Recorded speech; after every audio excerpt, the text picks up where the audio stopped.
हरे राम राम राम हरे हरे, हरे कृष्ण कृष्ण कृष्ण हरे हरे, हरे राम राम राम हरे हरे, हरे कृष्ण कृष्ण कृष्ण हरे हरे, हरे राम राम राम हरे हरे, हरे कृष्ण कृष्ण कृष्ण हरे हरे. बोला पुंडलिक वरदा हरी विठ्ठल, श्री ज्ञानदेव तुकाराम, पंढरीनाथ महाराज की जय. आज एकादशी आहे आणि एकादशीच्या निमित्ताने आपल्याला विचारसागरचं चिंतन करायचं. सर्वांना प्रथम नमस्कार करतो. विचारसागर लिहिणारे श्री सिनियर साखरे महाराज हे सुद्धा वारकरीच, आणि या वारकऱ्याच्या भूमिकेतनं जेव्हा विचारसागरसारखी गोष्ट लिहिली जाते त्यावेळी त्या वारकरी संप्रदायाची म्हणजे माऊलींची ती जोड त्या विचारसागर ग्रंथाला असतेच. असा सगळा एक आशीर्वाद घेऊया आपण एकादशीच्या निमित्ताने आणि आपल्या अभ्यासाची वाटचाल सुरू करूया. मागच्या वेळी प्रयोजनाचा विषय विचार चालला होता. आपण कुठपर्यंत आलो होतो? ते पर्यंत अधिष्ठान म्हणतात. अधिष्ठान म्हणतात 37 क्रमांक, 37 पानावर अधिष्ठान आलं लक्षात. म्हणजे आपल्याला प्रयोजनाचा विचार सांगायला सुरुवात केलेली होती आणि प्रयोजन शब्दाचा अर्थ फळ असा अर्थ आपण केलेला होता आणि व्यावहारिक सत्तेतला जो प्रयोजनाचा अर्थ आहे तो काही इथे अभिप्रेत नाही. एवढं लक्षात आलं म्हणजे झालं. मग आता रज्जू सामान्य दृष्टीने अधिष्ठान म्हणतात, त्यावेळी विशेष दृष्टीने काय अधिष्ठान आहे अशी एक भाषा आपल्या पुढे येते. त्यावेळी रज्जू उपहित चैतन्य अशी एक भूमिका जेव्हा बोलली जाते त्यावेळी त्या उपहित चैतन्याचा विचार हा आपल्या दृष्टीने अधिक आहे. म्हणजे कोणत्याही जड अचेतन पदार्थांचं अधिष्ठान दुसरा कोणताही जड अचेतन पदार्थ असू शकत नाही. म्हणून आपल्याला सामान्य रूपाने रज्जू जरी अधिष्ठान असली तरी विशेष रूपाने चैतन्यच अधिष्ठान आहे हा विचार करावा लागतो. अधिष्ठान ज्ञानाने अध्यस्त सर्प व त्याचे ज्ञान याची निवृत्ती होते. म्हणजे दोरीचं आपल्याला विशेष रूपाने ज्ञान झाले पाहिजे. दोरीचं सामान्य रूपाने ज्ञान होतं तेव्हा दोरीवर सर्प भासण्याची प्रतिक्रिया म्हणजे प्रक्रिया आहे तर ती प्रक्रिया आपल्याला लक्षात घेतली पाहिजे की दोरीच्या सामान्य ज्ञानात भ्रम होण्याची व्यवस्था आहे आणि दोरीच्या विशेष ज्ञानात आत्मस्वरूप म्हणजे आता सर्प निवृत्त होण्याची व्यवस्था. तसंच आत्मस्वरूपाच्या सामान्य ज्ञानात भ्रम होऊ शकतो की नाही असा विचार करायचा. मग आत्मस्वरूपाच्या सामान्य ज्ञानात आपल्या अंतःकरणामध्ये कसा भ्रम होतो? मी असावं, मला काही कळावं, मला आनंदच हवा अशा पद्धतीने. पण जेव्हा आत्मस्वरूपाचं विशेष ज्ञान अभ्यास करून मिळवलं जातं त्यावेळी ते ज्ञान अधिष्ठान रूपाने तो आत्मा मी आहे अशा पद्धतीने. म्हणजे हे प्रयोजन आहे की अभ्यासपूर्वक आपण आपल्या आनंदाशी एकरूप व्हायचंय. म्हणून इथे सर्प व त्याचे ज्ञान यांची निवृत्ती होते ती दोरीच्या विशेष ज्ञानाने होते. हा विचार आपल्या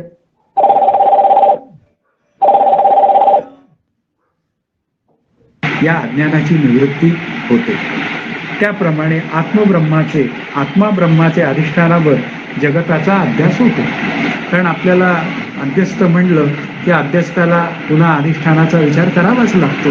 मग अध्यस्त म्हणजे भ्रमात भासणारा पदार्थ व त्याचे ज्ञान.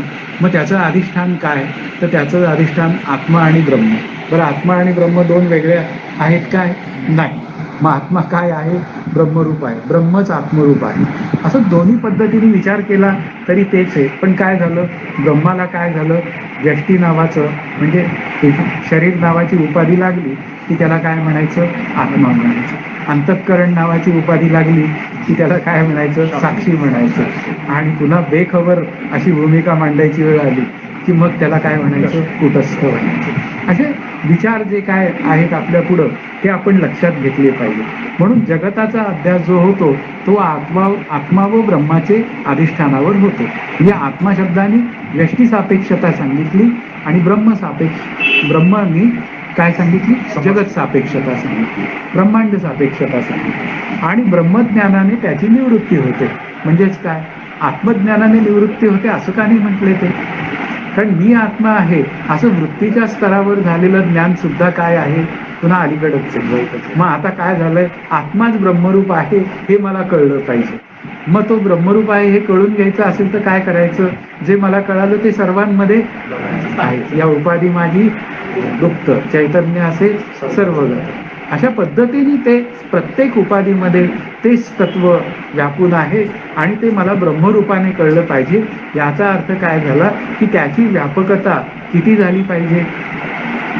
अशा पद्धतीने जेव्हा विचार करायची वेळ येते ती ब्रह्मांड भेदून गेली पाहिजे.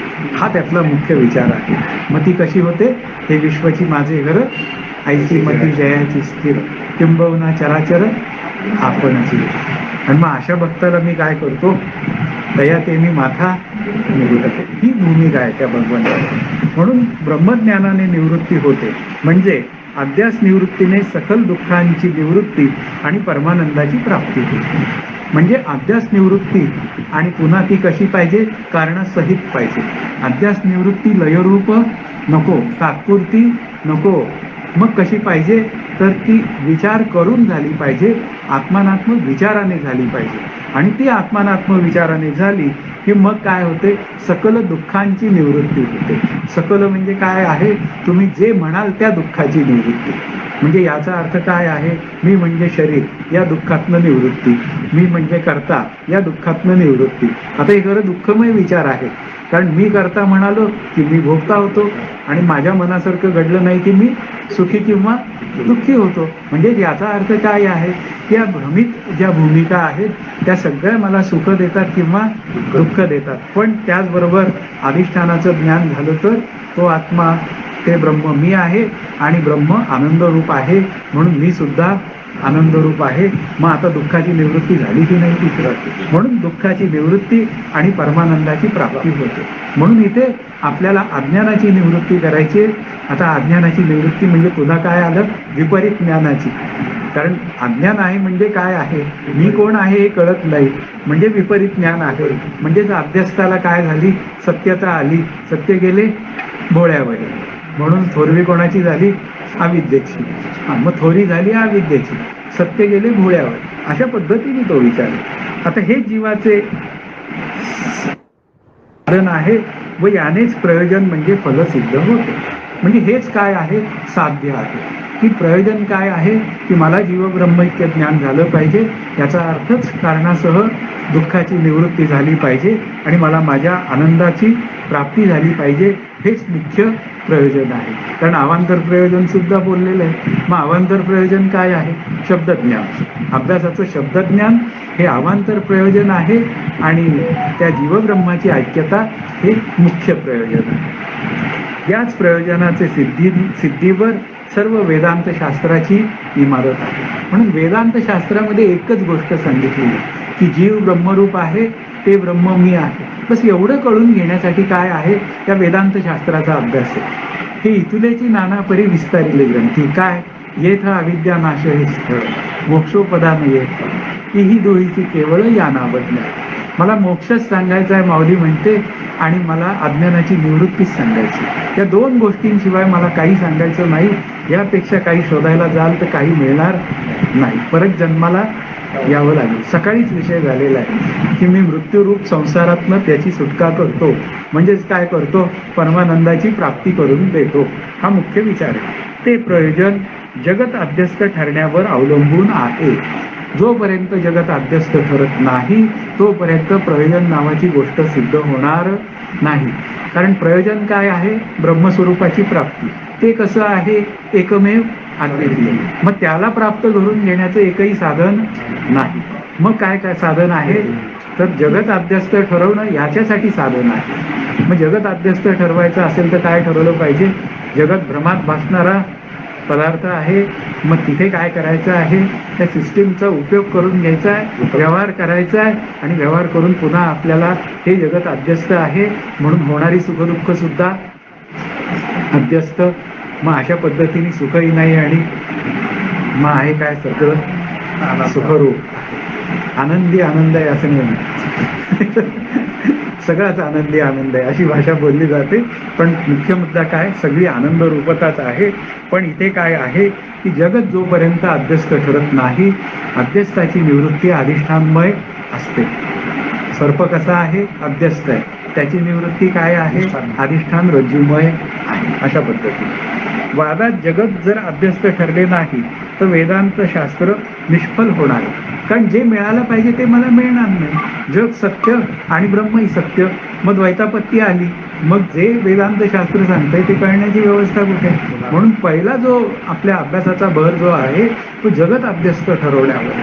आणि जोपर्यंत जगत अध्यस्त ठरत नाही तोपर्यंत मला मी आनंदाचा ठेवा आहे हे कळण्याची व्यवस्था आहे. समष्टी दृष्टीने ब्रह्मावर जगत अध्यस्त आणि व्यष्टी दृष्टीने आत्म्यावर अहंकारादी अध्यस्त आहे. आत्ता आपण तो विचार केला. समष्टी दृष्टीने जगत ब्रह्मस्वरूपावर काय आहे? अध्यस्त रूपाने आपल्या पुढे भासतो. मग व्यष्टी सापेक्षता कशी सिद्ध?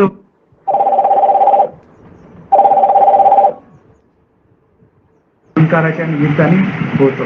म्हणून जगताचा विचार जेव्हा मांडायची वेळ येते आपल्या पिंड सापेक्षतेने तेव्हा नेहमी म्हणायचं असतं अहंकारादी जगत, प्रपंचादी जगत. म्हणजे मुख्य मुद्दा काय आहे? त्यात व्यष्टीचा विचार प्रामुख्याने केला गेला पाहिजे. आणि जोपर्यंत व्यष्टीचा विचार होत नाही तोपर्यंत लक्षात ठेवायचंय की माझं आणि त्या ब्रह्मस्वरूपातली दरी ही काही अजून कमी झालेली नाही. वास्तवात मी आणि ते एकरूपच आहे. मग दरी का म्हणावी लागली? मग दरी हा शब्द अध्यस्त रूपाने आलेला आहे. कारण अध्यस्ताला सत्यता दिली गेली म्हणून काय झालं? मी माझ्या स्वरूप. म्हणून आत्म्यावर अहंकारादी अध्यस्त आहे असे थोड्या भेदाने म्हणण्याची वहिवाट आहे. वास्तविक विषय निरूपणामध्ये जीव म्हणजे आत्मा व ब्रह्म एकच आहेत असे सिद्ध केले आहे. तेव्हा कोणावरही काही अध्यस्त म्हटले तरी काही हरकत नाही. विचारसागरने आपल्याला काय केलंय? तुम्ही आत्म्यावर अध्यस्त म्हणा नाही तर ब्रह्मस्वरूपावर अध्यस्त म्हणा जगत, काही हरकत नाही. त्याचं उत्तर आम्हाला साखरे महाराजांनी दिलं होतं. कारण ते तसं मानायला तयार नाही. ते म्हणतायत जोपर्यंत मला ब्रह्मानुभव येत नाही तोपर्यंत व्यक्ती सापेक्षतेने आत्माच असं बोललं पाहिजे.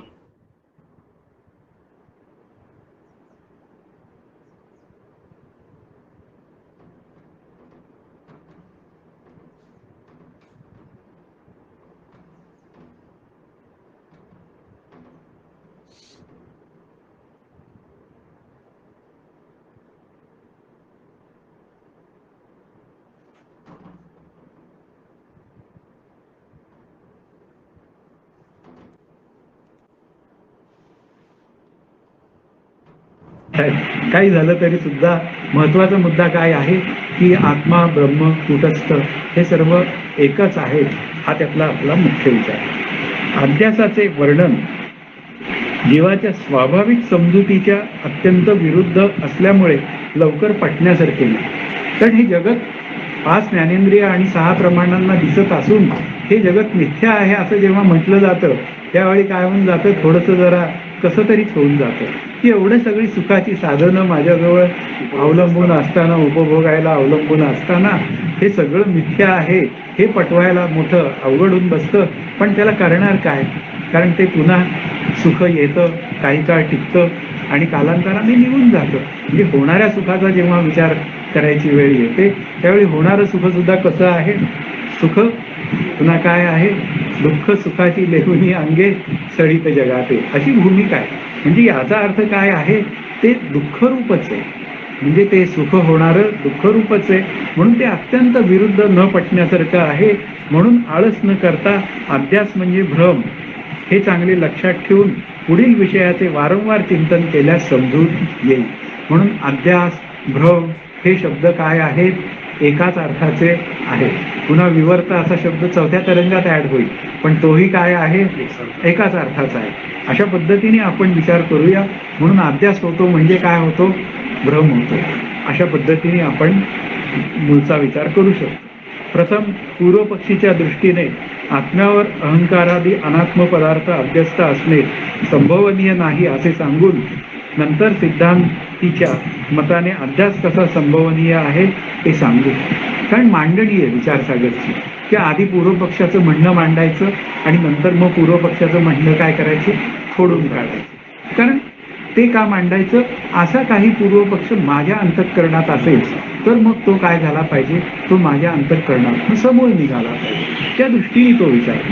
या प्रकरणात फक्त अभ्यासाची संभावना मात्र सांगायची आहे. म्हणजे दुसऱ्या तरंगाचा एक आणखीन महत्वाचा विषय काय आहे की आपण दुसरा तरंग संपता संपता हे जग अभ्यासिक आहे एवढा विचार जर माझा पूर्ण झाला ना तरी पुष्कळ झालं. की जग अभ्यस्त आहे म्हणून अभ्यस्त निवृत्त केलं की माझी अंतःकरण वृत्ती अधिष्ठानाशी एकरूप होणार. एवढं जरी लक्षात आलं तरी साधन आपलं काय होणार आहे, परिपूर्ण व्हायला मदत होणार. म्हणून इथे वेदांत मतात जग अभ्यस्त सांगायचंय ब्रह्मस्वरूपाचे जगत कारण ब्रह्मस्वरूपाचे आत्मस्वरूपाचे जे अज्ञान तेही आत्मस्वरूपावर अभ्यस्त आहे. म्हणून हा जो आहे की हे जे ब्रह्मांड आपण म्हणतो जगत आहे ते मला कळत नाही किंवा ब्रह्मस्वरूप आहे ते मला कळत नाही. जेव्हा मी जग सत्य म्हणतो तेव्हा खऱ्या अर्थाने मला जगही कळलेलं नसतं आणि जेव्हा मी जग सत्य म्हणतो तेव्हा ब्रह्मही कळलेलं नसतं. या दोन्ही भूमिका आपल्या पुढे असतात. म्हणून आता ते आत्मस्वरूपाचं अज्ञान दूर झाल्याशिवाय ते कसं मला कळणार. म्हणून आत्मस्वरूपाचं अज्ञान दूर करणे म्हणजेच पुन्हा काय आहे, अज्ञानाची निवृत्ती करणे. आत्मस्वरूपाचं अज्ञान दूर करण्याचा एकही मार्ग नाही. मग आता काय करायचं, कारण आत्मस्वरूप सतत आहे. मग अज्ञान त्याच्यावर जणू काही आलेलं आवरण आहे त्याला दूर करायचं. म्हणून आत्मस्वरूपावर जगत अभ्यस्त आहे. त्यात अज्ञानास कारणाध्यास व अहंकारादी जगत सर्व जगतास कार्याध्यास असं म्हणतात. आता पुन्हा काय झालं की आत्मस्वरूपाचं अज्ञान काय आहे, कारण रूपाने आहे, त्याला आपण अविद्या असं म्हणतो. मग अविद्या काय आहे, कारणाध्यास आहे. आणि पुन्हा शरीर हे काय आहे, कार्य आहे. म्हणजे जगतातले पदार्थ सगळे कसे आहेत, कार्यरूपाने भासणारे आहेत. मग ते कोणामुळे मला सत्य वाटतात, आत्मस्वरूपाच्या अज्ञानामुळे भासतात. म्हणजेच काय झालं, अविद्येमुळे भासतात. हा त्यातला भाग आहे. त्यात अज्ञानास कारणाध्यास व अहंकारादी सर्व जगतास कार्याध्यास म्हणतात. म्हणून कार्य शब्दाचा अर्थ काय, जे निर्माण होतं ते कार्य, ज्याच्यामुळे निर्माण होतं ते कारण. मग कारण काय आहे, कारणाध्यास आत्मस्वरूपाचं अज्ञान आणि कार्याध्यास काय आहे, ते देहादी जगत आहे. आणि पुन्हा मग विचार आहे ते कार्याध्यास आणि कारणाध्यास या दोन्ही सहनिवृत्त झाली पाहिजे. म्हणजे अविद्येची निवृत्ती झालीच पाहिजे. अविद्येची निवृत्ती झाली की मग काय आहे, मला माझ्या स्वरूपाचा म्हणजे कार्याध्यासाचा आपोआपच काय होणार आहे, विचार पूर्ण होणार आहे. कारणाध्यास हा साक्षात दुःखास हेतू नसून कार्याध्यासच साक्षात दुःखास हेतू आहे. म्हणजे काय आहे, या अविद्येमुळे हे जग मला सत्य भासतं आणि सत्य भासल्यामुळे मग शरीराला सत्यत्व देतो आणि शरीराला काही झालं की बिघडतो आणि शरीर मला बरं असलं की मला बरं वाटतं. म्हणजे याचा अर्थ काय आहे, दुःखास साक्षात कारण काय आहे, तो दुःखास साक्षात शरीरच कारण आहे. पण शरीर मला का मिळालं अशी भूमिका विचार करायची वेळ आली तर आत्मस्वरूपाच्या अज्ञानामुळे म्हणजे अविद्येमुळे मिळालं. म्हणून प्रथम कार्याध्यासाचा असंभव सांगून नंतर कारणाध्यासाचा असंभव सांगूया. म्हणून आता कार्याध्यासाचा असंभव सांगणार, मग कारणाध्यासाचा असंभव सांगणार आणि मग त्यानंतर मग तो निवृत्त करण्याचा जो विचार आहे तो आपल्या पुढे मांडला.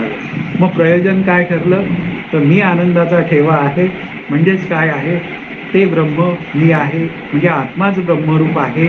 अशा पद्धतीने मला ते ज्ञान झालं पाहिजे, ही भूमिका मला कळली पाहिजे. आता याविषयी काही शंका असतील तर बोल. प्रयोजनाविषयी अभ्यासाचे जे 3 प्रकार आहेत, हां, त्याचा अभ्यास गरजेचा. कुठले अभ्यासाचे कुठले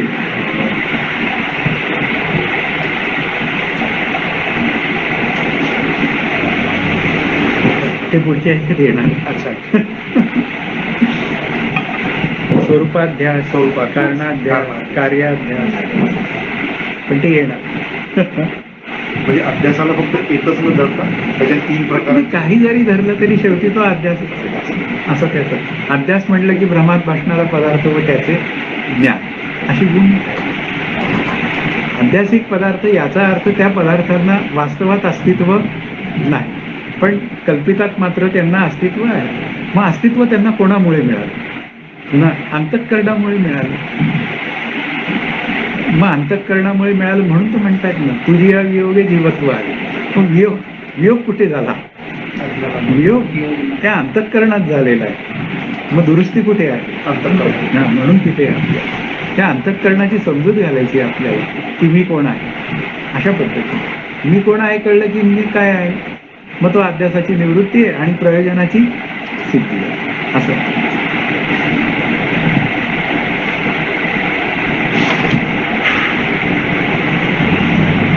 बोला. एखाद्या दृष्टांताने सांगता येईल का ते काय? कार्याभ्यास आणि कारणाभ्यास आणि कार्याभ्यास? हो, आता अविद्या तर मला तुम्हाला हातात घेऊन दाखवता येणार नाही, हा त्यातला महत्वाचा भाग आहे. पण अविद्येवरनं आपण एक कल्पना करू शकतो. एखाद्याला जर आपण विचारलं की तू आनंदाचा ठेवा आहे याचं निस्संदिग्ध ज्ञान आहे काय, म्हणजे याचा अर्थ ते दृढ अपरोक्षत्वानी ज्ञान आहे काय, तर त्यावेळी तो म्हणतो नाहीये. त्यावरून कारणाभ्यास सिद्ध होतो, म्हणजे तिथे अविद्या सिद्ध होते. मग जेव्हा अविद्या सिद्ध होते तेव्हा म्हटलं जातं की ज्या अर्थी मी आनंदाचा ठेवा आहे हे मला कळत नाही, त्या अर्थी जग सत्य आहे, देह सत्य आहे, अशा पद्धतीने बोलली जाते. मग आता देह सत्य आहे, जग सत्य आहे, त्याच्या अभिव्यक्ती काय काय आहे याची उत्तर कोण देऊ शकेल?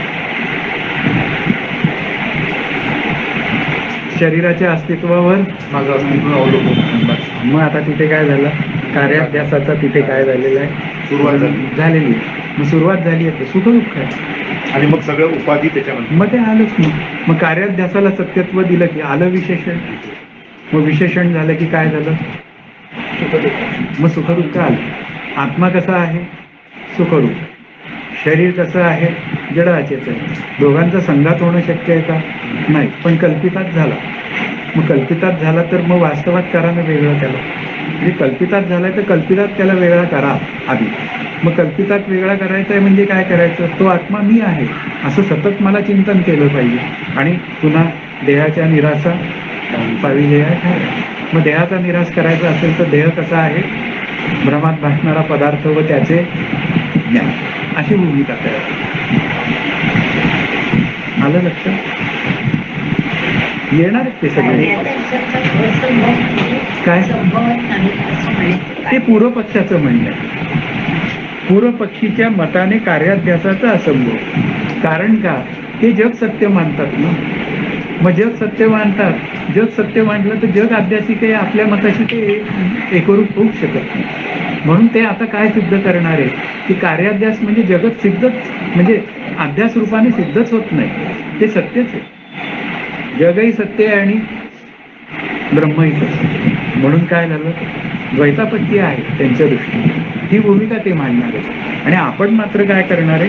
पूर्व पक्षीच्या मताने कार्याभ्यासाचा संभव हे आपण म्हणतो. आणि अनन्याध्यास वगैरे. अनन्याध्यास म्हणजे एक स्वरूपाध्यास आहे आणि एक संसर्गाध्यास. मग आता या दोघांचं एकमेकांवर जेव्हा अभ्यास होतो तेव्हा अनन्याध्यास म्हणतात. उदाहरणार्थ आता मी देह आहे, या इथे मी जो शब्द आहे ना तो आत्मस्वरूप या अर्थाने आहे आणि देह जो आहे तो देह मी आहे या अर्थाने आहे. मग आता मीवर जेव्हा देहाचा अभ्यास होतो तेव्हा त्याला स्वरूपाध्यास असं म्हणतो. आणि नंतर म्हणतो देह मी आहे आणि देह मी आहे अशा भूमिकेत वावरतो.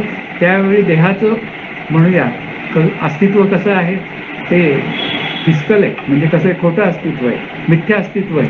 आणि त्याच्या अस्तित्वाचा मी खरा आधार घेतो आणि त्याच्या अस्तित्वाचा आधाराचं जे काय म्हणणं आहे ते आत्मस्वरूपावर घालतो.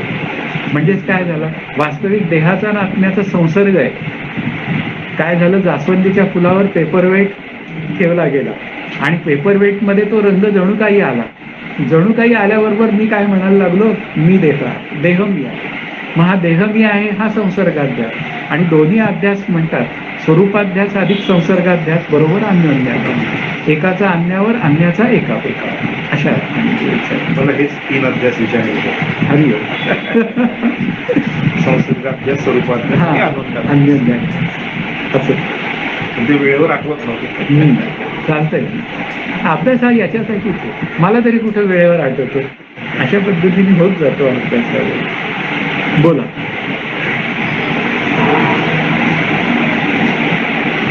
अजून कोणाला काय विचारायचं? मग म्हणायला तर पूर्व पक्षीची बाजू मांडायला सुरुवात करू.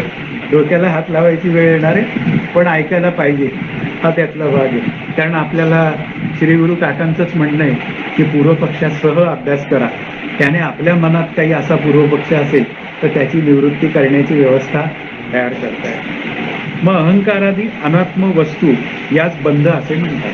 तर बंधन म्हणजे काय, हा त्या जेव्हा विचार करायची वेळ येते, आपण बंधन शब्दाचा अर्थ काय म्हणतो, तुरुंगात टाकला की काय झालं, बंधनात आलाय. आणि मी कसा आहे, मी स्वच्छंद आहे, मी खूप छान आहे, मी स्वतंत्र आहे. पण खरंच मी बंधनात आहे का आत्मस्वरूपाचं ज्ञान करून घेतलेलं आहे? जर का मी आत्मस्वरूपाचं ज्ञान करून घेतलेलं असेल तर बंधनात नाही. आणि जर मी अहंकारादी अनात्म वस्तू यात बंधन म्हणतात.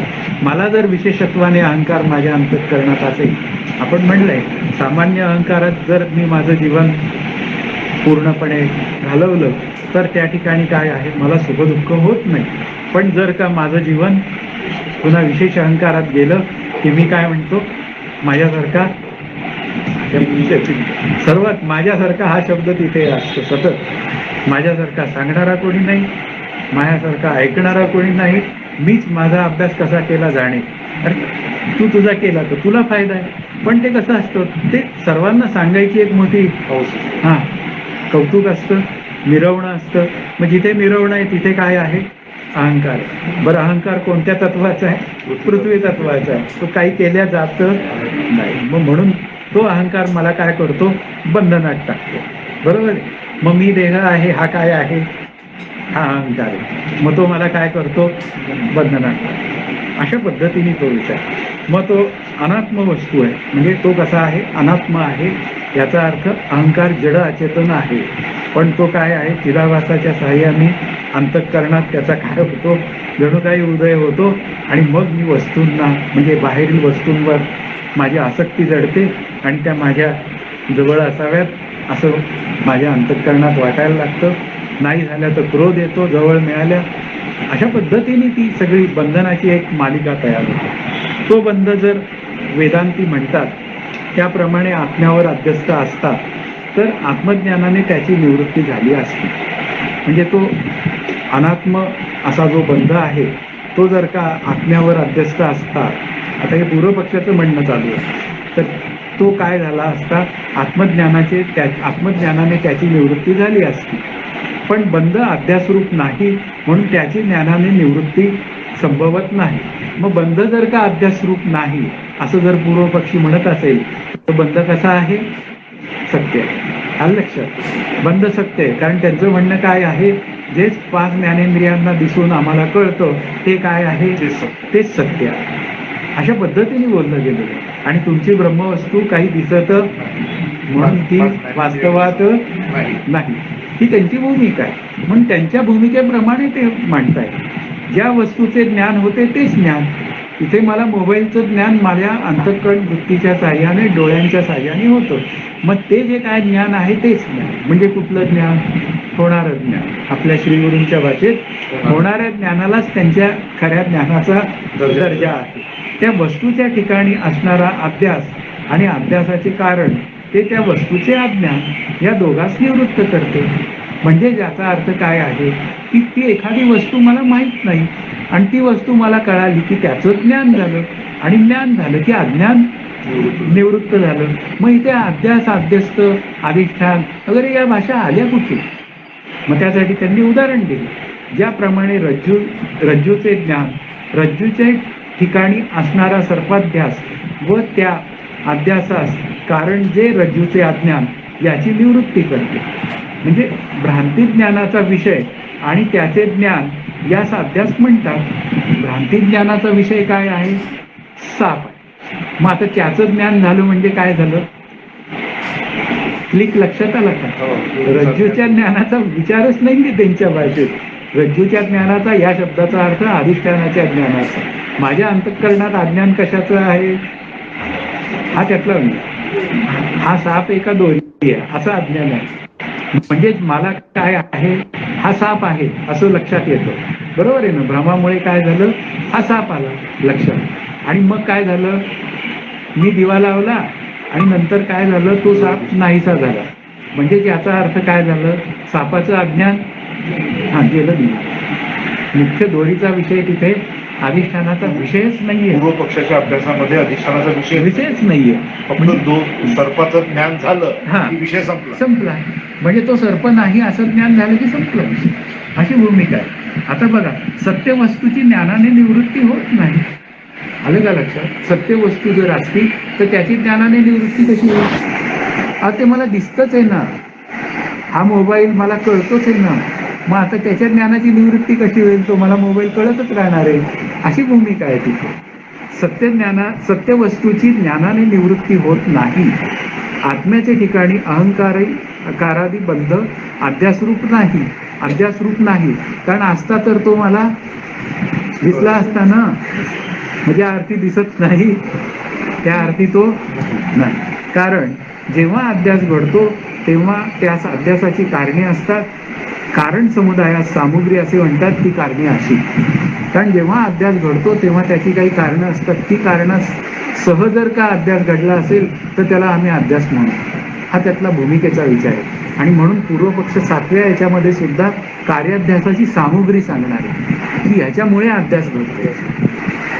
आणि ती सामुग्री अशी आहे की सत्य वस्तू ज्ञानजन्य संस्कार, की कुठेतरी मी तो सत्य वस्तू ज्ञानाने निवृत्त होत नाही. हा, बर, सत्य वस्तूची ज्ञानाने निवृत्ती होत नाही. कारण ह्या दिसणाऱ्या ज्या वस्तू आहेत ना, त्या सगळ्या काय आहेत? हे आपल्या म्हणण्याप्रमाणे. अच्छा, पूर्व पक्षाच्या दृष्टिकोनातून सत्य आहे असंच आहे. म्हणजे पूर्व पक्षाचा अभ्यास करताना आपल्याला पूर्णपणे पूर्व पक्षाच्या भूमिकेला धरून राहावं लागतं. मग तेच आहे बघा, जिथे जायचंय तिथे त्याची भूमिका मला कळली पाहिजे. समोरच्याला या ठिकाणी आपल्याला हे स्वीकारावं लागतं की सत्य वस्तूच्या ज्ञानाने निवृत्ती होत नाही, हे त्या पुरता तरी आपल्याला स्वीकारावं लागतं. कारण सत्य वस्तू काय आहे? आपली ब्रह्मवस्तू आहे. ब्रह्मवस्तूच्या ज्ञानाने अभ्यासाची भाषा निवृत्त होणार आहे. म्हणजे याचा अर्थ काय की त्या अभ्यासाला जे सत्यत्व दिलं गेलंय त्याची भाषा निवृत्त होणार, ही त्याची भूमिका आहे. म्हणून इथे काय आहे, हा जो काय अभ्यास होतो ना, त्या कारण समुदायाला सामुग्री असं म्हणतात. ती कारणं अशी आहे. म्हणून कार्याध्यासाची जी सामुग्री आहे ना, ती त्यांनी सांगितली आहे की सत्यवस्तू ज्ञानजन्य संस्कार. म्हणजे त्या सत्यवस्तूचा माझ्यावर संस्कार असतो म्हणून अभ्यास होतो. म्हणजे तो साप माझ्या कुठेतरी अंतःकरणात असतो म्हणून मला सबकॉन्शियसली मला तो साप माहीत आहे, म्हणून मला तिथे साप दिसतो. येस. नंतर 3 प्रकारचे दोष आहेत. प्रमाता दोष म्हणजे जीवामध्ये दोष आहे. प्रमाता शब्दाचा अर्थ जीवामध्ये, त्यांनी दोष सांगितले. नंतर प्रमाण दोष म्हणजे त्याच्या डोळ्यामध्ये दोष आहे, ज्याच्या साह्याने जीव बघतो. प्रमेय दोष म्हणजे जे बघावायचे असते त्याच्यामध्ये दोष आहे, आणि याच्यामुळे काय होतो? अभ्यास होतो, असं त्यांचं म्हणणं आहे. आता ही कार्याध्यासाची सामुग्री आहे. आता ती एक्सप्लेन करणार आहे का की या अज्ञान मानतच नाही. अज्ञान मानणार कसं? कारण जे दिसतं सत्य आहे. त्यांचा पहिला विषय ध्यासाची सामुग्री आहे, ही वरची 3 जी आहे ती, आणि ती ते एक्सप्लेन करणार आहेत. त्यांना पूर्वपक्ष सुद्धा मागे हटणारा नाहीये. तो अत्यंत बलवान आहे. मांडताना अगदी बलवान पद्धतीने मांडलाय साखरे महाराजांनी. या सामुग्री वाचून अध्यास घडणार नाही. अध्यासाचे लोकप्रसिद्ध दृष्टांत म्हणजे रज्जू सर्प, शुक्ती रजक, स्थाणू पुरुष वगैरे आहे. आता रज्जू सर्प हा सर्वांना माहिती आहे. कालच नवामूळ काकू सांगत होत्या खरा साप निघाला. म्हणजे आता खरा साप या अर्थाने व्यावहारिक सत्तेतला, अध्यस्त नाही. आणि नंतर काय आहे? शुक्ती रजत. मग शुक्ती रजत या शब्दामध्ये शिंपली आणि त्याच्यावर भासणारी चांदणी, किंवा स्थाणू पुरुष म्हणजे खोडावर वाचणारा मनुष्य वगैरे असा. जगतात ज्याने सत्य सर्प किंवा सत्य रजत म्हणजे रूपे पाहिले असेल, त्यासच रज्जूवर म्हणजे दोरीवर सर्पाचा किंवा शिंपलीवर रूप्याचा अध्यास भ्रम होतो. म्हणजे त्यांचं पहिलं म्हणणं काय आहे की सत्य वस्तूच्या ज्ञानाचा संस्कार हा माझ्या अंतःकरणावर असतो, पूर्वी झालेल्या. कारण पूर्वी मला काय झालं, मी समुद्राकाठी गेलो, मला ती चांदी वाटली, आणि त्यानंतर काय झालं, ते चांदी नसून हे शिंपली आहे. म्हणजे याचा अनुभव घेतलेला. हा, मग त्याचा संस्कार जागा होतो आणि मग काय होऊन जातो, अध्यास होतो. म्हणजे सत्य सर्पाच्या ज्ञानाचा संस्कार ज्याच्या अंतःकरणात असेल त्यासच रज्जूवर सर्पाचा अध्यास होईल. ज्याच्या अंतःकरणात नाही त्याला होणार नाही, अशी होईल.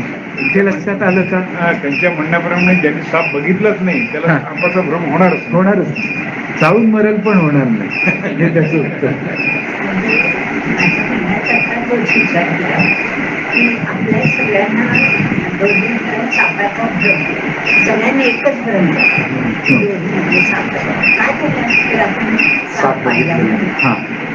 आता शिंपलीवर आपल्याला चांदीचा भ्रम, कारण आपण चांदी पाहिलेली आहे. ज्यांनी चांदी पाहिलीच त्याला ती चकाकणारी एखादी वस्तू वाटते. म्हणजे हे आपल्याला अतिथ्याचं पूर्वज्ञान असल्यामुळे आपल्याला होतो असं पूर्व पक्षाचं म्हणणं आहे. हे लक्षात घ्या. त्यातलं मूळ अंडरलाईन वर्ड काय आहे, असं पूर्व पक्षाचं म्हणणं आहे. त्याप्रमाणे ज्याच्या अंतःकरणात सत्य रूपाचा किंवा सत्य पुरुष ज्ञानाचा संस्कार असेल त्यावर त्यासच शिंपलीवर रूपाचा किंवा स्थाणूवर म्हणजे झाडावर खोडावर पुरुषाचा अध्यास होईल. ही त्यातली भूमिका आहे. सत्य वस्तूच्या ज्ञानाचा संस्कार नसेल तर अभ्यास होणार नाही. हे लक्षात आलं का? जोपर्यंत सत्य वस्तू ज्ञानजन्य संस्कार सिद्ध होत नाही तोपर्यंत अभ्यास काही सिद्ध होणार नाही. म्हणून अभ्यासाचं एक कारण काय आहे, पूर्व पक्षाच्या मताने सत्य ज्ञान वस्तूजन्य संस्कार. आत्म्यावर अहंकारादी बंध अध्यस्त म्हणावायचे असेल तर अहंकारादी बंध कोठेतरी सत्य असून त्या सत्यबंधाच्या ज्ञानाचा संस्कार असता. आलं का लक्षात? तो संस्कार असता तर तो संस्कार मला अभ्यास रूपाने कळला असता. ज्या अर्थी संस्कार नाही त्या अर्थी अहंकारादी जगत अध्यस्त नाही. हे लक्षात आलं का? ज्या अर्थी संस्कार नाही, कारण आम्हाला हे जग काय आहे सत्यच वाटतंय, त्या अर्थी आमच्यावर अहंकारादी जगत हे अध्यस्त आहे असा संस्कार नाहीये. मग नाहीये तर याचा अर्थ करून घ्यावा, जग सत्य करून घ्यावा लागेल, ही आपली भाषा. पूर्व पक्षाच्या मताला उत्तर पक्ष घडी घडी वर येतो. येऊ देत, पण मुख्य मुद्दा आहे आता सध्या काय आहे, पूर्व पक्ष आहे. म्हणून ज्ञानाचा संस्कार असता तर अहंकारादी बंध आत्म्याचे ठिकाणी अध्यस्त आहे असे म्हणणे कदाचित संयुक्तिक झाले असते.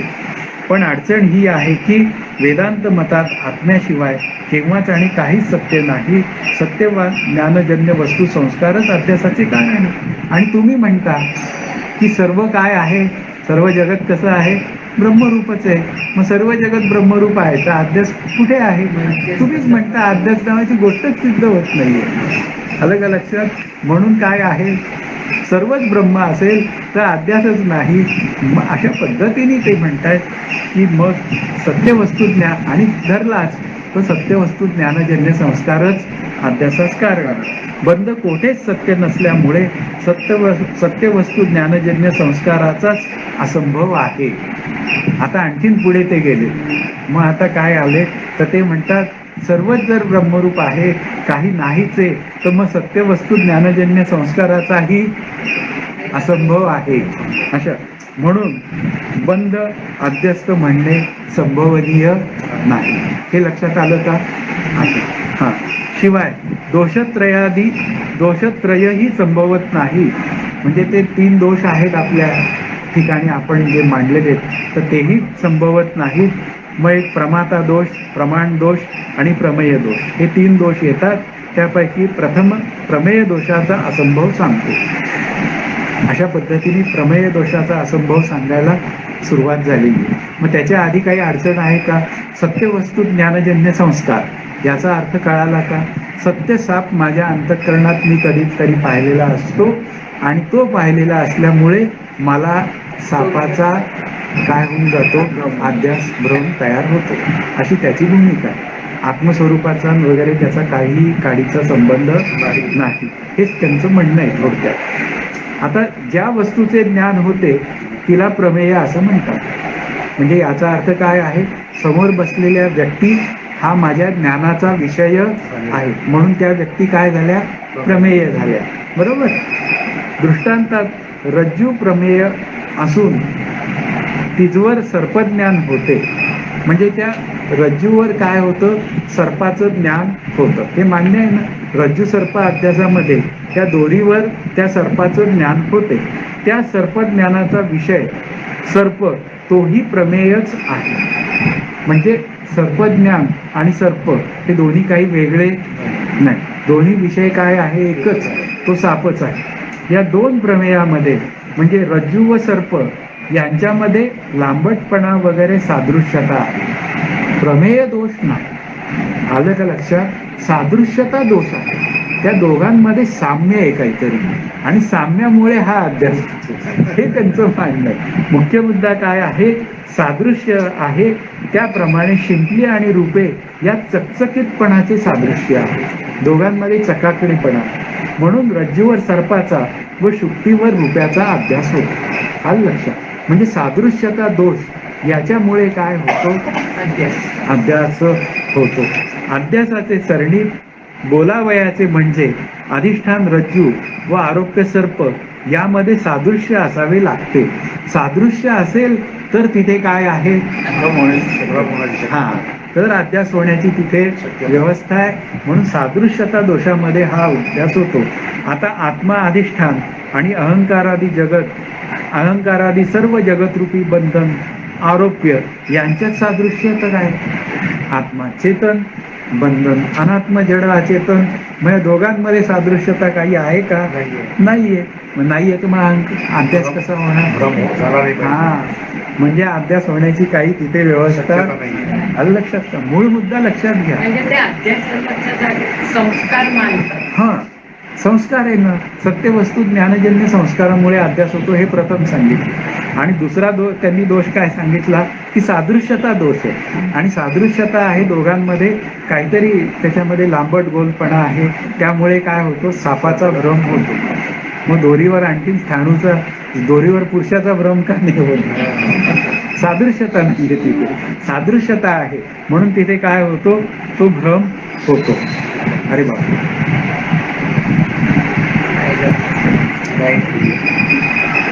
सगळं गेलं पण याच्यामध्ये आहे. हरिओम. फ्लाईट मोडवर येतं ते पुन्हा. केलं मी सुरू, पण ते 19च मिनिट आहे. त्यामुळे आता किती वेळ मी अभ्यास केला हे मलाही माहित नाही. रामकृष्ण हरी. पण ठीक आहे, आता याच्यातनं आपण पाठवू. आलं हे पण. मग आता सादृश्यता तर नाही, त्याला पुन्हा सुरू करू. आता केलं सुरू. म्हणजे आता फक्त सुरूच राहू नाही, सुरू होतं. 19 मिनिट चाललं आणि त्यानंतर काय केलं, फ्लाईट मोड नाही, फ्लाईट मोडवर टाकलेलं, पण काहीतरी हात लागला असेल. रामकृष्ण. आता सादृश्यता तर नाही, उलट प्रकाश आणि अंधकार याप्रमाणे अत्यंत विरोध आहे. एक चेतन आहे, एक अचेतन आहे. मग दोघांमध्ये एकत्व कसं काय आहे, हा त्यातला भाग आहे. आत्मा प्रत्यक्ष म्हणजे सर्व पदार्थांचे आत, आणि बंधन पराक म्हणजे बाहेर किंवा दूर आहे. आलं लक्षात? बंधन बाहेर आहे आणि आत्मा काय आहे, आत आहे, म्हणजे उपाधीच्या आत आहे. आत्म्याविषयी स्वप्रकाशमान व बंध विषय जड आहे. म्हणजे मुख्य काय आहे, पुन्हा तोच विषय की आत्मा चेतन आहे आणि बंधन जड आहे. या प्रकारे विरुद्ध धर्मवान आत्मा आणि अनात्मा या दोहोंमध्ये अध्यास घडणे शक्य नाही. हा त्यातला मुख्य विचार आहे. मग वास्तविक दोन पदार्थात सादृश्य असणे हा दोष नाहीये. आता सापामध्ये आणि दोरीमध्ये सादृश्यता दोष आहे, त्याला काय आम्ही जबाबदार आहोत काय? तुम्हीच म्हणता या ईश्वराने सृष्टी निर्माण केलेली आहे, मग जबाबदार धरायचं असेल तर कोणाला धरायला? थोडक्यात ही भूमिका आहे. तथापि रज्जू व सर्प यांच्यामध्ये सादृश्यता असल्यामुळे भ्रम होतो, म्हणून सादृश्याला दोष असे म्हटलेले आहे. म्हणजे सादृश्यता दोष आहे प्रमेयामध्ये, म्हणजे जे मला बघायचे असते त्याच्यामध्ये, तो या सादृश्यता दोषामुळे हा अध्यास घडतो. कारण कार्याध्यासाची सामुग्री सांगायची.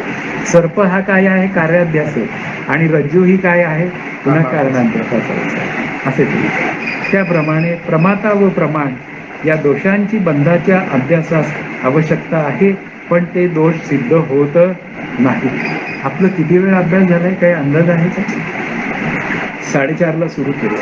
मग ठीक आहे, 15 मिनिटं अभ्यास करूया, म्हणजे 1 तासाचा अभ्यास आपला पूर्ण.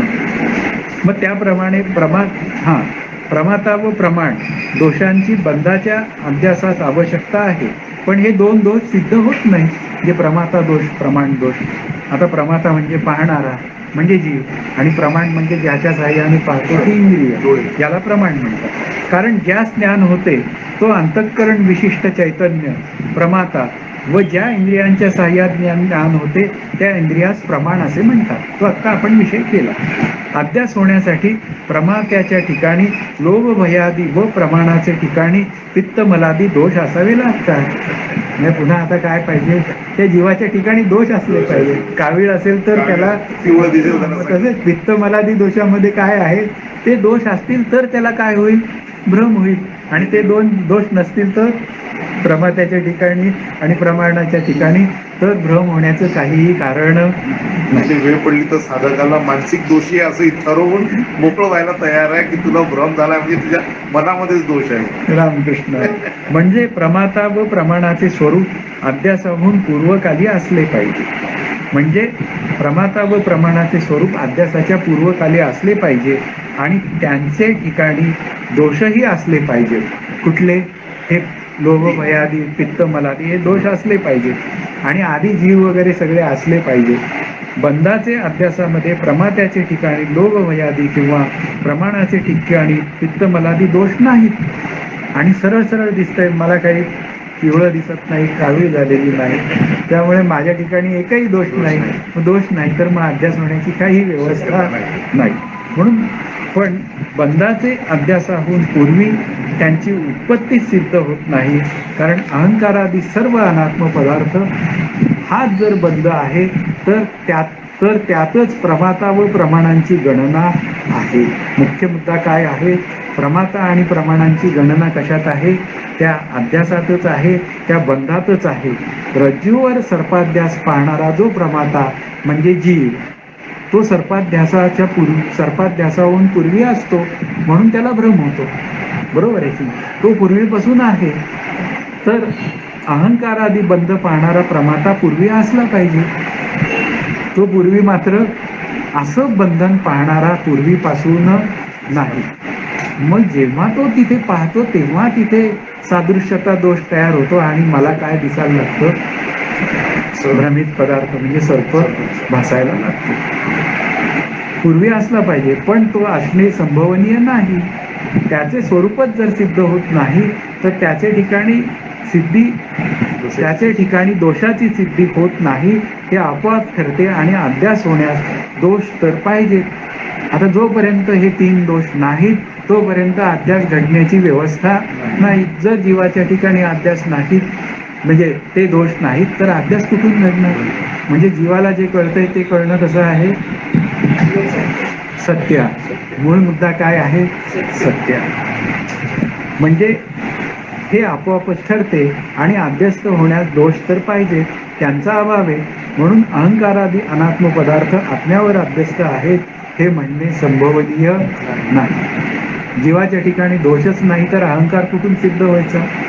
आत्म्यावर बंध जर अध्यस्त नाही तर आत्मज्ञानाने त्याची निवृत्ती होते हे म्हणणेही संभवत नाही. कारण अध्यस्त अधिष्ठानाची भाषा जी तुम्ही बोलता उत्तर पक्षी, त्यावरून अध्यस्ताची निवृत्ती अधिष्ठानमय असते असं बोलता. पण अध्यासच सिद्ध होत नाही तर निवृत्ती कशाची करायची? बंधच जर सिद्ध होत नाही तर निवृत्ती कशाची करायची? जे काय आहे ते सगळं सत्य. आता ज्याप्रमाणे सर्पाध्यास होण्यास अधिष्ठान रज्जूचे अज्ञान असते आणि अज्ञानाचे कार्य सर्प होतो, त्याप्रमाणे आत्म्यावर बंधाचा अभ्यास होण्यास आत्मस्वरूपाचे अज्ञान असले पाहिजे. कारण का? अज्ञान जर असेल तर बंध सिद्ध होईल, आणि अज्ञान नसेल तर बंध सिद्ध कसा होणार? बरोबर आहे की? मग आत्मस्वरूपाचं अज्ञान असेल तर ते ज्ञान करून घेणं ही भाषा संभवनीय आहे. पण ही भाषा आता काय नाही, आत्मस्वरूपाचं अज्ञानच सिद्ध होत नाही. म्हणजे त्या अज्ञानाचे कार्य अहंकारादी जगत अहंकारादी बंधाचा अध्यास घडेल. म्हणजे तुम्ही म्हणता त्याप्रमाणे काय होऊन जाईल, ती सरणी सिद्ध होईल अध्यस्त अधिष्ठानाची. पण इथे काय आहे, दोषच नाही आहेत, तर मग अध्यासच नाही, सगळंच काही डोळ्यांना दिसतं ते काय आहे, सत्य आहे, दोषही नाही, काही नाही, तर मग काय आहे, बंधन आणि अध्यास अध्यस्त अधिष्ठान ही भूमिका आली कुठून. यात अधिष्ठानाचे अज्ञान हे कारण असून तेही अध्यस्त आहे, म्हणून त्यास कारणाध्यास असं म्हणतात. मग आता काय झालं, अधिष्ठानाचे अज्ञान हे कारण आहे. तुम्हीच म्हणता ना, अविद्येमुळे जग काय होतं, भासतं. मग अधिष्ठानाचं अज्ञान हे काय झालं, कारण आहे. आता तेही अध्यस्त आहे, म्हणून त्याला कारणाध्यास म्हणतात. आणि त्या अध्यस्त अज्ञानाचे कार्य अहंकारादी बंधन, त्यास कार्याध्यास म्हणतात. कार्याध्यासाला काय सामुग्री लागते व त्या सामुग्रीच्या बंधाचे अध्यासाविषयी अभाव कसा आहे हे वर सांगितले. म्हणजे पुन्हा काय आहे, की जीवाच्या ठिकाणी काही अभाव आहे, ते म्हणूया हे दोष असतील तरच अध्यास घडेल, आणि जीवाच्या ठिकाणी दोष नाहीत, त्या अर्थी अध्यास नाही. आता कार्याध्यासाचे कारण जे आत्मस्वरूपाचे अज्ञान, ते आत्म्याचे ठिकाणी कसे संभवनीय नाही हे दाखवतो. आता कारणाध्यासाचा असंभव हा त्यातला मुख्य विचार आहे. मग आता म्हणजे जे आपण म्हणतो हा अध्यास आहे, आणि अध्यास कशामुळे सत्य वाटतो, त्या आत्मस्वरूपाच्या अज्ञानामुळे, म्हणजे कारणाध्यासामुळे. मग आता यांचं म्हणणं काय आहे, कारणाध्यासाचाच असंभव आहे. म्हणजे कारणाध्यास सिद्धच होत नाही, तर कार्याध्यास कुठून आणायचा, आणि कार्याध्यास आणि कारणाध्यास सिद्ध होत नसेल तर आत्मा वगैरे गोष्टी कशाला आम्हाला सांगतात, ही भूमिका आहे तुमची. मग आता हे आपण पूर्ण करू हा चॅप्टर, आणि मग पुढे आणखीन त्यांनी पूर्वपक्षांनी मांडलंय कर्म हेच मोक्षाचं साधन आहे असं मांडलंय. पण आधी अप्रतिम सिद्ध करण्याचा त्यांनी प्रयत्न केला, आणि मग हळूहळू त्याचं सगळं खोडणं केलेलं आहे. मग रज्जू सर्प किंवा शुक्ती रजत दृष्टांतामध्ये अधिष्ठान रज्जूचे किंवा शुक्तीचे सामान्य ज्ञान असून विशेष रूपाने अज्ञान असले पाहिजे. म्हणजे काय झालं, की रज्जूवर जेव्हा सर्प भासतो त्यावेळी काय झालं, आपल्याला त्या रज्जूचं किंवा शुक्तीचं जे ज्ञान आहे ते सामान्य ज्ञान आहे, आणि विशेष रूपाने अज्ञान आहे, म्हणून त्याच्यावर काय भासतो, सर्प. स्पष्ट प्रकाशात रज्जू असेल किंवा निबिड अंधकारात रज्जू असेल तर सर्पाचा भ्रम होणार. आलं लक्षात. जर का पूर्ण प्रकाश असेल तर दोरी रूपाने कळेल, आणि पूर्ण अंधार असेल तर दोरी काही दिसणारच नाही. मंद अंधकारात काहीतरी लांबट पदार्थ आहे असे प्रथम रज्जूचे इदम रूपाने सामान्य ज्ञान असे. म्हणजे मंद प्रकाशात काहीतरी लांबट पदार्थ आहे. मग असे प्रथम रज्जूचे इदम रूपाने, इदम शब्दाचा अर्थ हा, ही, हे, या रूपाने हे काहीतरी इथं पडलेलं आहे, अशा रूपाने सामान्य ज्ञान असेल, आणि ही रज्जू आहे असे विशेष ज्ञान नसेल तर अध्यास होईल. कारण का, सादृश्यता दोष तिथे आहे, त्यामुळे असं होईल. त्याप्रमाणे आत्म्याचे सामान्य ज्ञान असून विशेष रूपाने अज्ञान असेल तरच बंधाचा अध्यास होणे संभवनीय आहे, असं मांडायला सुरुवात केलेली आहे. पण वेदांत मताप्रमाणे सूर्याचे ठिकाणी ज्याप्रमाणे अंधकार संभवत नाही, त्याप्रमाणे आत्म्याचे ठिकाणी अज्ञान संभवत नाही. स्पष्ट आहे, तुम्हीच म्हणतात, उदाहरणच तुम्ही देतात. सूर्याच्या ठिकाणी ज्या अर्थी अंधार नाही त्याला उदाहरण देताय, त्यामुळे आत्मस्वरूप हे ज्ञानरूप असून त्याच्या ठिकाणी अज्ञान नावाची गोष्ट कधीही कालत्रयी सिद्ध होत नाही असं तुम्ही म्हणतात. कारण आत्मा ज्ञानरूप म्हणजे प्रकाशरूप आहे, आणि अज्ञान तमरूप म्हणजे अज्ञान रूप आहे. म्हणजे त्याचा अर्थ उजेडाच्या ठिकाणी अंधार राहणं शक्य नाही. आत्मा ज्ञानरूप आहे, ज्ञानरूप असल्यामुळे आत्म्याच्या ठिकाणी अज्ञान कधीही संभव रूप नाही, म्हणून त्यांचा परस्परांना विरोध आहे.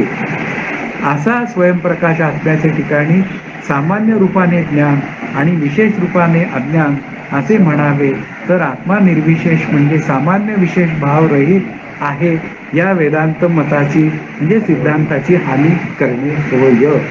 म्हणजे काय झालं, तुम्ही जर का सामान्य रूपाने ज्ञान आहे असं जे म्हणता आत्म्याचं, आणि विशेष रूपाने अज्ञान आहे, म्हणून आपल्याला विशेष रूपाने आत्म्याचं ज्ञान करून घ्यावं लागतं. ही जी काय भूमिका आहे ती भूमिका संभवत नाही. मग ती वेदांत शास्त्राचा काय करते, सिद्धांताची हानी करते. मग वेदांत शास्त्राचा सिद्धांत काय आहे, अध्यस्थाची वृत्ती अधिष्ठानमय असते, ही भूमिका आहे. वरील विवेचनावरून आत्म्याचे ठिकाणी बंधाचा अभ्यास होण्यास कारण सामुग्री पैकी एकही कारण सिद्ध होत नसल्यामुळे आत्म्याचे ब्रह्माचे ठिकाणी बंध अध्यासरूप आहे हे म्हणणे संभवत नाही. म्हणजे आत्मस्वरूपाचे ठिकाणी किंवा ब्रह्मस्वरूपाच्या ठिकाणी बंधनच सिद्ध होत नाही तर निवृत्तीची भाषा बोलता कशाला, ही भूमिका त्यांनी मांडलेली आहे. प्रत्यक्ष प्रतीत होणारा पदार्थ जर अध्यस्त नसेल तर तो सत्यच असतो. आता ही भूमिका लक्षात आली का? शेवटचं जे वाक्य आहे की तो सत्यच असतो आणि ज्या अर्थी सत्य आहे त्या अर्थी बंधन नावाची, अध्यस्त नावाची काही गोष्ट सिद्ध होत नाही. या नियमाप्रमाणे अहंकारादी संसार अध्यासरूप नसून प्रत्यक्ष प्रतीत होतो म्हणून तो सत्यच आहे. म्हणून अहंकार अध्यस्त नाही. अहंकार कसा आहे? सत्य. ज्या अर्थी तो मला दिसतो ना, मग दिसतो म्हणजे कळतो ना मला, मग त्या अर्थी अहंकार कसा आहे? सत्य. सत्य पदार्थाची केवळ ज्ञानाने निवृत्ती होत नाही हे सर्वसंमतच आहे. दुःखरूपी संसाराची निवृत्ती व्हावी ही सर्वांची इच्छा आहे. संसार बंध अध्यस्त नाही म्हणून ब्रह्मज्ञानाने त्याची निवृत्ती होणार नाही. जर बंधन अध्यस्त ठरलं असतं तर अध्यस्ताची निवृत्ती अधिष्ठानमय आहे हे बोलता आलं असतं. पण अहंकारादी बंधच सत्य आहे म्हणजे अहंकारच सत्य आहे तर त्याची निवृत्ती कुठून करणार? त्याची निवृत्ती संभवनीय नाही. अर्थात वेदबोधित कर्मानुष्ठानानेच त्याची निवृत्ती करणे शक्य आहे. मग आता कशाने होईल? आता ती पुढची भूमिका मांडणं चालू की कर्मानुष्ठानानेच ती होते म्हणून ब्रह्मज्ञान प्रतिपादक ग्रंथारंभ निष्फळ आहे. म्हणजे ब्रह्मज्ञानाने निवृत्ती होत नाही. मग ती कशाने होते? कर्माने. आणि म्हणून आता पुढचा जो विषय आहे की कर्माने अज्ञानाची निवृत्ती होते अशी भूमिका मांडणारे आणि मग नंतर उत्तर पक्षाने या सर्व गोष्टींचा अगदी यथोचित समाचार घेतलेला आहे. तो हळूहळू आपण पुढे जात म्हणजे पाहणार आहोत. ठीक आहे. यावर काही शंका असेल विचार. आता पूर्वपक्षीच्या मतावर काय शंका घ्यायची? रामकृष्ण. पण असू दे, काही शंका ते पूर्ण अभ्यास करून प्रश्न विचारतात. त्यांना वेदांताच्या पूर्ण भूमिका माहीत आहे, हो, पूर्ण सिद्धांत माहीत आहे आणि त्या सगळ्या माहिती करून हो, ते भूमिका मांडतात. अगदी. मग वेदांत विरुद्ध माणसंच येणार नाही, पण एकूण एक भूमिका त्यांना माहीत आहे हो. तर ते स्वीकारत नाही. हां. म्हणून अद्वैत सिद्धी आविष्कारचा अभ्यास केला पाहिजे. त्याच्यात तर इतका बेमालूम मांडलाय ना पूर्वपक्ष की तो आपल्याला असं वाटतं हेच खरं हेच खरं आहे. आहे. आता हेच खरं वाटायला लागलं ना. पण असं ते आहे खरं. हां.